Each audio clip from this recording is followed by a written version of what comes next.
వస్తువులు ఎప్పుడు అవసరమైనవి కొనుక్కోవాలి, కానీ కనపడింది కదా అని కొనకూడదు. కనపడితే చాలా కనపడతాయి, కనపడింది అలా కొంటాం మనం.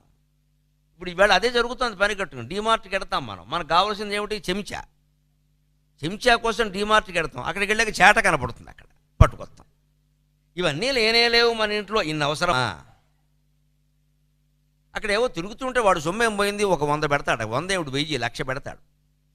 అక్కడ మనకు తిరుగుతుంటే ఏవేవో కనపడితే మనం ఏ వస్తువులు అవసరమని వెళ్ళామో ఒక కాగితం మీద రాసుకుని ఖచ్చితంగా ఆ 2 వస్తువులు ఎక్కడ ఉంటాయని వాళ్ళని అడిగి ఆ 2 తెచ్చుకొని రావాలి.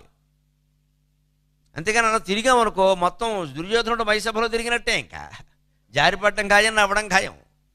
ఆ వస్తువు లేదు, మనం వెంటనే బయటకు వచ్చారు. నాకు మొన్న ఏదో ఒక వస్తువు అవసరమైంది, అది ఎక్కడ దొరకల. ఐ షేడ్స్ అని ఇస్తారు విమానాల్లో, కళ్ళకి గంతల్లో పెడతారు, లైటింగ్ ఉన్నా కూడా మనం నిద్రపోవచ్చు హాయిగా.